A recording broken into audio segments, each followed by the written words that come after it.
ದಾವಣಗೆರೆ ಉಪಚುನಾವಣೆಯಲ್ಲಿ ಪಕ್ಷ ವಿರೋಧಿ ಚಟುವಟಿಕೆ ನಡೆಸಿದ್ರು ಅಂತ ಕಾಂಗ್ರೆಸ್ ಪಕ್ಷ ಇಬ್ಬರು ಮುಸಲ್ಮಾನ್ ನಾಯಕರ ಮೇಲೆ ಕ್ರಮ ಕೈಗೊಂಡಿದೆ.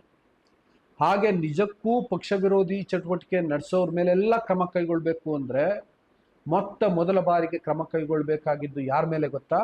ರಾಜ್ಯ ಕಾಂಗ್ರೆಸ್ ಉಸ್ತುವಾರಿ ರಣದೀಪ್ ಸಿಂಗ್ ಸುರ್ಜೇವಾಲಾ ಮೇಲೆ. ಎರಡನೇದಾಗಿ ಕೆಪಿಸಿಸಿ ಅಧ್ಯಕ್ಷರಾದಂಥ ಡಿ.ಕೆ. ಶಿವಕುಮಾರ್ ಮೇಲೆ. ಮೂರನೇದಾಗಿ ಮುಖ್ಯಮಂತ್ರಿ ಸಿದ್ದರಾಮಯ್ಯ ಅವ್ರ ಮೇಲೆ. ನಾಲ್ಕನೇದಾಗಿ ದಿವಂಗತ ಶಾಮನೂರು ಶಿವಶಂಕರಪ್ಪ ಅವರ ಮೇಲೆ. ಇನ್ನೂ ಉಳಿದವರು ಬಹಳಷ್ಟು ಜನ ಇದ್ದಾರೆ, ಆದರೆ ಇವರು ನಾಲ್ವರು ಪ್ರಮುಖ ಆರೋಪಿಗಳು ಅನ್ನೋದನ್ನ ನಾನು ಪ್ರಜ್ಞಾಪೂರ್ವಕವಾಗಿ ಹೇಳ್ತಿದ್ದೀನಿ. ಈಗ ಒಬ್ಬೊಬ್ಬರ ವಿಷಯನೇ ಹೇಳ್ತೀನಿ. ಸುರ್ಜೇವಾಲಾ ಬಗ್ಗೆ ಮಾತನಾಡೋದಾದ್ರೆ, ರಾಜ್ಯದಲ್ಲಿ ಅಧಿಕಾರ ಹಂಚಿಕೆಯ ಒಪ್ಪಂದ ಆಗಿದೆ ಅಂತ ಮೊದಲ ದಿನ ಸುದ್ದಿ ಪ್ಲಾಂಟ್ ಮಾಡಿದ್ದೇ ರಣದೀಪ್ ಸಿಂಗ್ ಸುರ್ಜೇವಾಲಾ.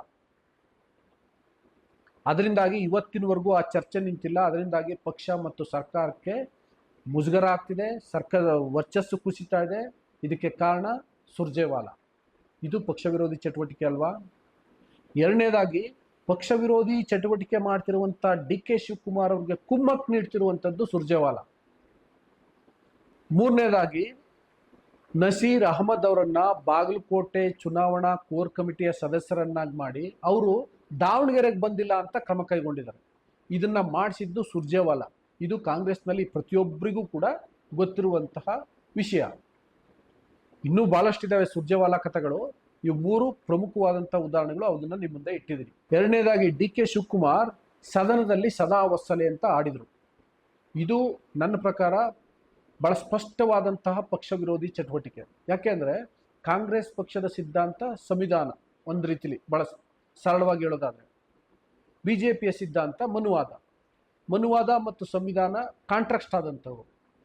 ಅಂಥದ್ರಲ್ಲಿ ಇವರು ವಿರೋಧಿ ಪಕ್ಷದ ಮನುವಾದವನ್ನ ಹೇಳುವಂತಹ ಸದಾ ವತ್ಸಲೆಯನ್ನ ಸದನದಲ್ಲಿ ಹಾಡಿದ್ರು ಅಂದ್ರೆ ಅದು ಪಕ್ಷ ವಿರೋಧಿ ಚಟುವಟಿಕೆ ಅಲ್ವಾ? ಇವರ ನಾಯಕ ರಾಹುಲ್ ಗಾಂಧಿ ಅವರು ಅಂಬಾನಿ ಮನೆ ಮದುವೆಗೆ ಹೋಗ್ಲಿಕ್ಕೆ ವಿರೋಧ ಮಾಡಿದ್ರು, ಲಗ್ನ ಪತ್ರಿಕೆ ಕೂಡ ಸ್ವೀಕರಿಸಲಿಲ್ಲ. ಅಂತಹ ಅಂಬಾನಿ ಮನೆ ಮದುವೆಗೆ ಡಿ.ಕೆ. ಶಿವಕುಮಾರ್ ಹೋದ್ರು. ನೈತಿಕವಾಗಿ ಇದು ಸರಿನಾ? ಇದು ಕೂಡ ಒಂದು ರೀತಿಯಲ್ಲಿ ಪಕ್ಷ ವಿರೋಧಿ ಚಟುವಟಿಕೆ. ಎಐಸಿಸಿ ಅಧ್ಯಕ್ಷ ಅಂತ ಮಲ್ಲಿಕಾರ್ಜುನ್ ಖರ್ಗೆ ಅವರು ಕುಂಭಮೇಳಕ್ಕೆ ಹೋದ್ರೆ ಬಡತನ ನಿರ್ಮೂಲನೆ ಆಗತ್ತಾ ಅಂತ ಕೇಳಿದ್ರು. ಆದರೆ ಇವ್ರು ಹೋಗಿ ಕುಂಭಮೇಳದಲ್ಲಿ ಸ್ನಾನ ಮಾಡ್ಕೊಂಡು ಬಂದ್ರು. ಇದು ಪಕ್ಷ ವಿರೋಧಿ ಚಟುವಟಿಕೆ ಅಲ್ವಾ? ಎಐಸಿಸಿ ಅಧ್ಯಕ್ಷರ ಮಾತನ್ನ ಉಲ್ಲಂಘಿಸಿದಂಗಲ್ವಾ?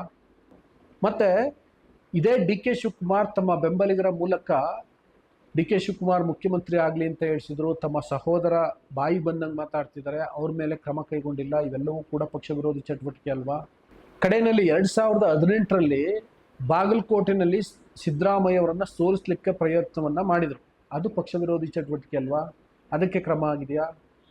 ನೆಕ್ಸ್ಟ್ ಸಿದ್ದರಾಮಯ್ಯ ವಿಷಯ ನೋಡೋದಾದ್ರೆ, 2012ರಲ್ಲಿ ವಿಧಾನ ಪರಿಷತ್ ಚುನಾವಣೆಯಲ್ಲಿ ಕಾಂಗ್ರೆಸ್ನ ಅಧಿಕೃತ ಅಭ್ಯರ್ಥಿ ಇಕ್ಬಾಲ್ ಅಹಮದ್ ಸರಡಗಿಯನ್ನ ಸೋಲಿಸಿದ್ದು ಸಿದ್ದರಾಮಯ್ಯ ಅಂತ ಎಲ್ರಿಗೂ ಗೊತ್ತು.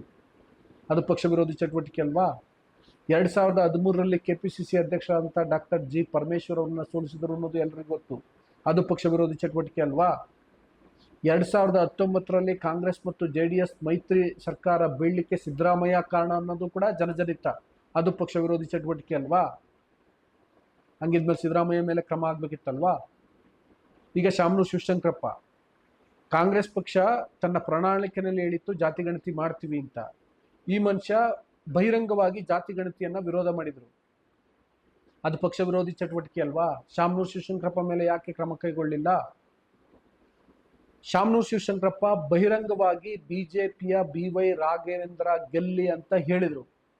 ಅದು ಪಕ್ಷ ವಿರೋಧಿ ಚಟುವಟಿಕೆ ಅಲ್ವಾ? ನೆಕ್ಸ್ಟ್ SS ಮಲ್ಲಿಕಾರ್ಜುನ್ ಅವರು ಅಧಿಕೃತವಾಗಿ ಪಕ್ಷ ಅಭ್ಯರ್ಥಿಯನ್ನ ಘೋಷಣೆ ಮಾಡಿರಲಿಲ್ಲ, ತಮ್ಮ ಪುತ್ರ ಸಮರ್ಥ್ ನಾಮಪತ್ರ ಸಲ್ಲಿಸುವಂತೆ ಮಾಡಿದ್ರು. ಅದು ಪಕ್ಷ ವಿರೋಧಿ ಚಟುವಟಿಕೆ ಅಲ್ವಾ? ಉಳಿದಂತೆ ಇನ್ನೂ ಬಹಳಷ್ಟು ಜನ ಪಕ್ಷ ವಿರೋಧಿ ಚಟುವಟಿಕೆಯನ್ನ ನಡೆಸಿದ್ದಾರೆ. ನಾನು ಇವರು ಪ್ರಮುಖವಾದವರು ಅಂತ ಹೇಳಿದೆ. ಇವ್ರ ಮೇಲೆ ಮಾತ್ರ ಕ್ರಮ ಕೈಗೊಂಡಿಲ್ಲ, ಆದರೆ ಮುಸ್ಲಿಂ ನಾಯಕರ ಮೇಲೆ ಕ್ರಮವನ್ನ ಕೈಗೊಂಡಿದೆ. ಹೋಗ್ಲಿ, ಕಾಂಗ್ರೆಸ್ ಸೋತಿದೆಯಾ ದಾವಣಗೆರೆನಲ್ಲಿ? ಸೋತಿದ್ರೆ ಕ್ರಮ ಕೈಗೊಂಡ್ರು ಅಂತನಾದ್ರೂ ಹೇಳ್ಬೋದು.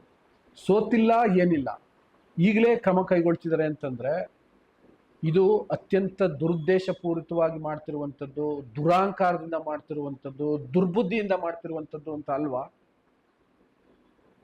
ಕಾಂಗ್ರೆಸ್ ಪಕ್ಷಕ್ಕೆ ನಿಜಕ್ಕೂ ದಮ್ಮು, ತಾಕತ್ತು ಮತ್ತು ಸಾಮಾಜಿಕ ನ್ಯಾಯದ ಬಗ್ಗೆ ಕಾಳಜಿ ಬದ್ಧತೆ ಇದ್ದರೆ, ನಾನು ಇಷ್ಟೊತ್ತು ಹೇಳಿದ್ನಲ್ಲ, ಪಕ್ಷ ವಿರೋಧಿ ಚಟುವಟಿಕೆಯನ್ನು ಯಾರು ಯಾವಾಗ ಹೇಗೆ ನಡೆಸಿದ್ರು ಅಂತ ಅವ್ರ ಮೇಲೆ ಕ್ರಮ ಕೈಗೊಳ್ಳಿ, ನೋಡೋಣ.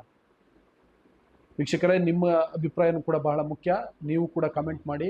ಜೊತೆಗೆ ಇನ್ನೂ ಬುಕ್ಕಿಂಗ್ ಡೈರಿಯನ್ನು ಸಬ್ಸ್ಕ್ರೈಬ್ ಮಾಡಿಲ್ಲ ಅಂದರೆ ದಯವಿಟ್ಟು ಸಬ್ಸ್ಕ್ರೈಬ್ ಮಾಡಿ, ಲೈಕ್ ಮಾಡಿ, ಶೇರ್ ಮಾಡಿ, ಬೆಲ್ ಬಟನನ್ನು ಪ್ರೆಸ್ ಮಾಡಿ. Thank you.